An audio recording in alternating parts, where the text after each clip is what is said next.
Chartered act of 1813 का जो chartered act है, जबरदस्त एक्ट है, ठीक है जी। 1813 में जो आपका एक्ट लाया गया, इससे with the end of the trade off monopoly. Monopoly का मतलब होता है एकाधिकार, इसका मतलब होता है एकाधिकार, ठीक है जी। एकाधिकार का मतलब क्या हुआ, कंपनी बनी थी, कंपनी 1600 में, ठीक है ना, और उसको एकाधिकार दिया गया कि भाई एशिया में, भारत में कोई दूसरी कंपनी इंग्लैंड की व्यापार नहीं कर सकती ईस्ट इंडिया कंपनी के अलावा। और शुरू में ये अधिकार 15 साल के लिए दिया गया, लेकिन इसको फिर एक्सटेंड कर दिया जाता। तो 1600 से, और आप देखिए कब आ गया आपका 1813 आ गया, 1813 का जो आपका क्या आ गया, एक्ट आ गया, ठीक है जी। 1813 का टाइम आ गया, 1813 का जो आपका टाइम आ गया, तो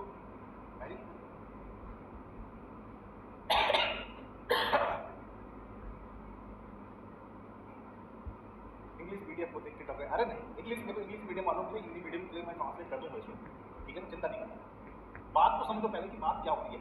बात ये हो रही है इस एक्ट में क्या किया गया, 1600 में कंपनी को कहा गया भाई एशिया में इंग्लैंड का कोई ना तो दूसरा आदमी, ना कोई दूसरी कंपनी भारत में एशिया में व्यापार कर सकती है, कोई भी नहीं कर सकती, ठीक है ना। कोई भी कंपनी जो है इंग्लैंड की कोई भी कंपनी भारत में व्यापार नहीं कर सकती, एशिया में व्यापार नहीं कर सकती, ऐसा 15 सालों के लिए। लेकिन भाई सोचिए 1600 में ये राइट दिया गया, 1600 के बाद 1615 में अधिकार खत्म होना चाहिए था, लेकिन 1615 में इसको फिर से 15 साल के लिए बढ़ा दिया, फिर 15 साल के लिए, ऐसे बढ़ाते चले गए। और आज देखिए 1813, 200 साल हो गए, 200 सालों तक इंग्लैंड की सरकार ने ईस्ट इंडिया कंपनी को ये अधिकार दिया कि इंग्लैंड से कोई दूसरी कंपनी, ना कोई दूसरा आपका व्यक्ति भारत में जाके सामान बेच सकता है या भारत से सामान खरीद के इंग्लैंड में बेच सकता है, केवल ईस्ट इंडिया कंपनी को ये राइट था। मतलब जैसे आज भारत सरकार है, ये अधिकार देते हैं रिलायंस कंपनी को कि भाई अफ्रीका में केवल आपका रिलायंस कंपनी ही सामान बेचेगी, आप नहीं बेच सकते। आज के डेट में आप में से कोई इंजीनियर है, वो ये कहता है यार मैं भी अफ्रीका किसी देश में, जैसे साउथ अफ्रीका, युगांडा, ठीक है ना, इन देशों में जाके मैं सामान बेचूंगा और प्रॉफिट कमाऊंगा, आप नहीं कर सकते। तो ऐसा अधिकार सोचो 213 सालों तक, 213 सालों तक ईस्ट इंडिया कंपनी को इंग्लैंड की सरकार ने दिया। तो भाई कंपनी को मतलब कुछ ना कुछ कितनी बड़ी कृपा करती है, मतलब सरकार ने कंपनी के ऊपर। कोई इंग्लैंड का कोई दूसरा व्यक्ति और दूसरी कोई कंपनी भारत और उसके आसपास एशिया में व्यापार नहीं कर सकता, ये खास बात थी। अब ये हंगामा धीरे धीरे इस पर हंगामा उठने लग गया, धीरे धीरे इंग्लैंड में अवेयरनेस आने लगी इसको लेकर कि यार ऐसा सरकार ने, भाई ऐसी क्या कृपा है भाई ईस्ट इंडिया कंपनी को तुमने कर रखी है कि तुमने केवल उसको अधिकार दे रखा है इंग्लैंड से कोई दूसरा व्यक्ति या कोई दूसरी कंपनी भारत में व्यापार नहीं कर सकती। ऐसा क्या ईस्ट इंडिया कंपनी भाई खिला रही है ब्रिटिश गवर्नमेंट को, ऐसा क्या पैसा दे रही है ब्रिटिश को? कहीं कोई क्वेश्चन उठता है, सरकार को पैसा जा रहा है, मतलब मोटा पैसा जा रहा है कंपनी की तरफ से, सरकार में प्रधानमंत्री जो मंत्री हैं, अधिकारी हैं, उनको मोटा पैसा जा रहा है, टेबल के नीचे से घुस जा रही है कि भाई आप हमारे अधिकार बना के रखो, बस किसी और को लाइसेंस तुम दो ही मत, हमें लाइसेंस दो। तो ये इंग्लैंड के लोगों में अवेयरनेस फैलने लगी, उन्होंने हंगामा करना शुरू किया और अल्टीमेटली फिर 1813 का टाइम आता है जब ईस्ट इंडिया कंपनी की मोनोपोली खत्म होती है, लेकिन पूरी नहीं। चाय और अफीम पे अभी भी मोनोपोली है, यानी कि भारत और एशिया से चाय और अफीम केवल ईस्ट इंडिया कंपनी खरीद सकती है और बेच सकती है। इंग्लैंड का कोई दूसरा व्यक्ति आके भारत में चाय खरीद भी नहीं सकता, न यहाँ चाय बेच सकता है, ना ही चाइना में, ठीक है ना। आपका चाय और अफीम इन दोनों में अभी भी मोनोपोली, बाकी में खत्म हो गई।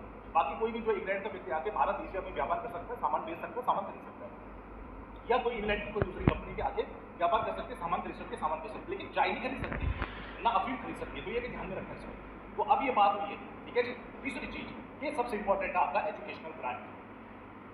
ये कहा गया कि अब से 1813 में ये कहा गया अब से 1 लाख रुपए हर साल ब्रिटिश जो ईस्ट इंडिया कंपनी है, ये 1 लाख रुपए हर साल इंडिया की एजुकेशन पे खर्च करेगी। अब यहाँ पे ये बात समझ में नहीं आती कि भाई 1 लाख रुपए हर साल आप इंडिया की एजुकेशन पे खर्च करोगे, इतने मेहरबान क्यों हो रहे हो आप हमारे ऊपर, ठीक है ना, इतने मेहरबान क्यों हो रहे हो आप हमारे ऊपर, ठीक है जी। इसी मतलब ये क्या है भाई, क्या चल रहा है यहाँ पे, इतने मेहरबान क्यों हो रहे हैं हम? हाँ, कई लोगों को बड़ा अच्छा लगेगा यार, अरे हमारी एजुकेशन के बारे में सोच रहे हैं। 1 लाख रुपए उस टाइम पे बहुत बड़ी बात थी। 1 लाख रुपए मतलब उस टाइम के आज के मतलब 100 करोड़ रुपए मान लीजिए, या कम से कम 10 करोड़ रुपए तो नहीं। उन्होंने कहा हर साल हम भारत में एजुकेशन पे खर्च करेंगे। तो भाई अंग्रेज हमें पढ़ाना लिखाना चाह रहे हैं, इसके पीछे का क्या रहस्य है? लिखा हुआ है ना, allotted sum of 1 lakh rupees annually for the revival and the promotion of the literature and the encouragement of the learned Indians. मतलब उनके जो है आपके पढ़े लिखे भारतीयों के लिए जो इंकरेज करने के लिए 1 लाख रुपए खर्च किया जाएगा, ठीक है ना।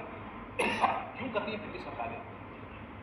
इसके पीछे का जो रीजन है, रियल रीजन है, वो ये है कि उस समय तक ब्रिटिश एम्पायर आपका बंगाल तक सीमित नहीं रह गया, लगभग संपूर्ण भारत को वो कब्जे में ले चुके हैं। ठीक है ना, भारत का 80% हिस्सा उनके कब्जे में आ चुका है और साम्राज्य बहुत अत्यधिक बड़ा हो गया है। इंग्लैंड से बहुत ज्यादा अंग्रेज यहाँ पे आने रखा था। मैं आपको बताऊं एग्जैक्ट नंबर ये थे 5000 से लेके और 7000 अंग्रेज आपका भारत में रहता था इन जनरल, कभी 5000 हो गया कभी 7000 हो गया, तो एवरेज इतना ही, ठीक है ना, इतने ही आपके जो है क्या होते थे वहां पे अंग्रेज होते थे भारत में। ये भी बड़ी सोचने वाली बात है कि 5000 से 7000 अंग्रेजों ने हमें 200 सालों तक गुलाम बना के रखा, 30 करोड़ भारतीयों को 200 सालों तक गुलाम बना के रखा। ये भी अपने आप में एक आयरनी है। आयरनी का मतलब जानते हो हिंदी में क्या कहते हैं? आयरनी को भगवान जाने क्या है।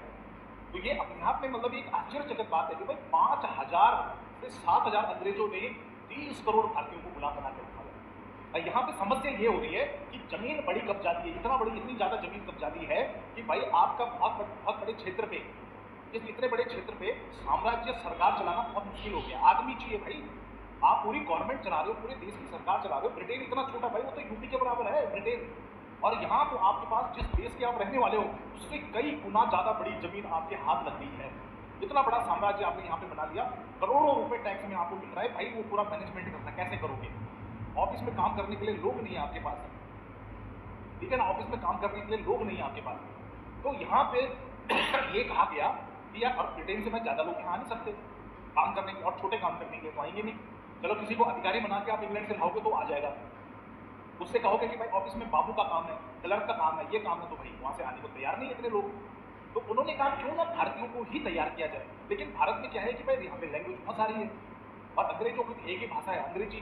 तो उन्होंने क्या किया, उन्होंने कहा भाई हम इनको क्या करेंगे, अंग्रेजी सिखाएंगे, मॉडर्न एजुकेशन देंगे, इसमें 1 लाख रुपए आपका खर्च होगा, इनको इंडियंस को जो है आपका पढ़ाया लिखाया जाएगा। देखो क्या लिखा हुआ यहाँ पे, beginning of the state responsibility for the education, यानी कि जो अब वहां पे सरकार है वो एजुकेशन की जिम्मेदारी लेगी कि भाई भारतीयों को पढ़ाने लिखाने की जिम्मेदारी हमारी। लेकिन क्यों, उसके पीछे का रहस्य क्या है? वो हमें नौकर बनाना चाहते हैं, ठीक है ना, वो हमें नौकर बनाना चाहते हैं। बाबू छोटी मोटी पोस्ट पे, भाई एक ऑफिस में काम कौन करेगा फिर, ठीक है ना, अधिकारी तो चलो अंग्रेज है, उसके नीचे सारे कर्मचारी भी चाहिए ना, वो ऑफिस कैसे रन बनेगा।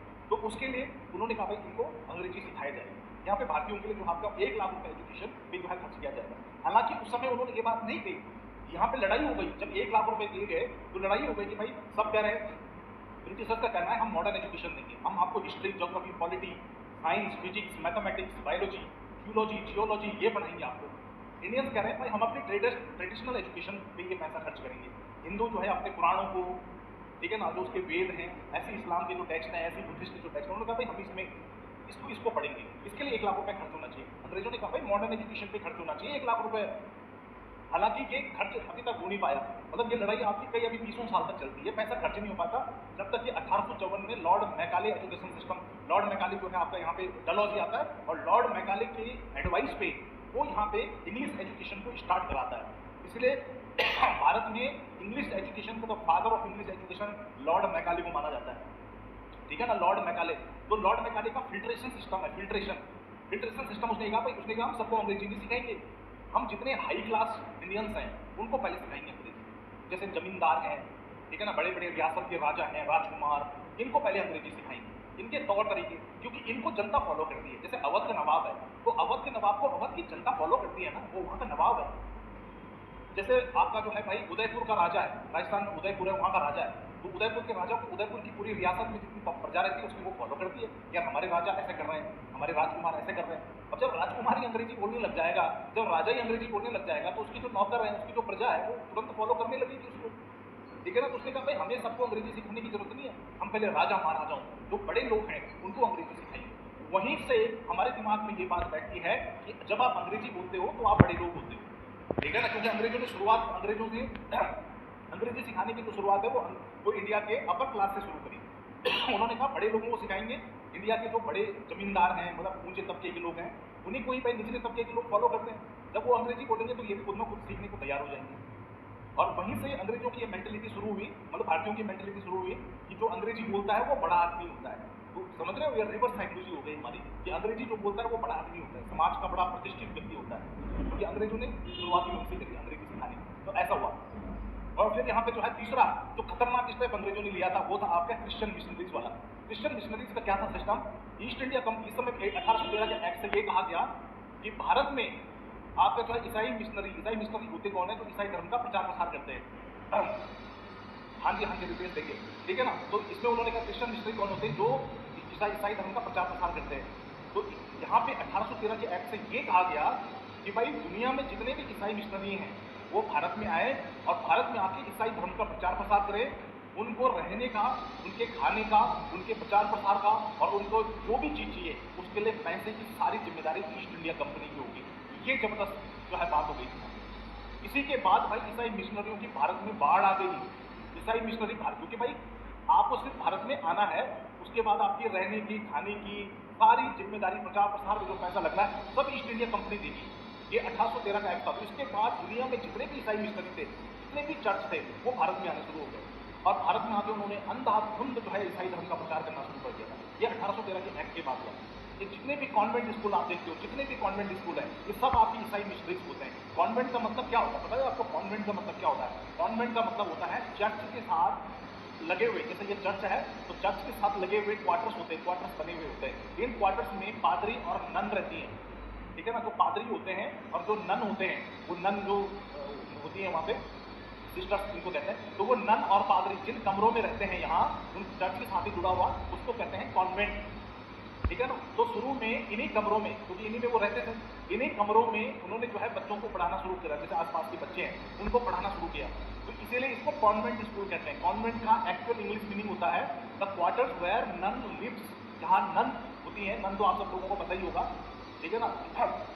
तो वो जो नन होती हैं, वो जिन कमरों में, नन और वो पादरी जो होते हैं, ठीक है ना, फादर जो प्रीचर्स होते हैं, तो वो सब जो चर्च से जुड़े हुए, जैसे चर्च है उसके साथ ही एक बिल्डिंग बनाई जाती है, जिस बिल्डिंग में कमरे होते हैं उसमें नन वगैरह, पादरी वगैरह वो लोग वहाँ रहते हैं, उसको कॉन्वेंट कहा जाता है। इन कमरों को कॉन्वेंट कहते हैं।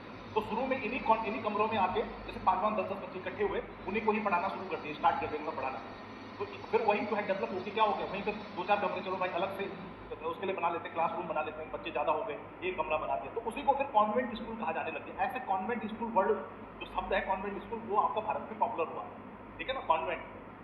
तो ये है आपका जो है कॉन्वेंट स्कूल। वो कॉन्वेंट स्कूल बहुत आपके हर शहर में कॉन्वेंट स्कूल है। भारत का ऐसा कोई शहर नहीं है जिसमें कॉन्वेंट स्कूल ना हो, ठीक है ना। सेंट जीसस मैरी और कुछ भी जो है इस तरह के, और हर कॉन्वेंट स्कूल में चर्च होता ही होता है। वो चर्च के साथ ही, ठीक है ना, वो चर्च के साथ ही आपका क्या होता है, बना होता है। हिंदी में बेटा मैं दे दूंगा आपको, ठीक है। तो ये क्रिश्चियन मिशनरी वाला भी ध्यान में रखना कि क्रिश्चियन मिशनरी कब आए, ये क्वेश्चन भी आता है। एजुकेशन के लिए 1 लाख रुपए कब से स्वीकृत हुए?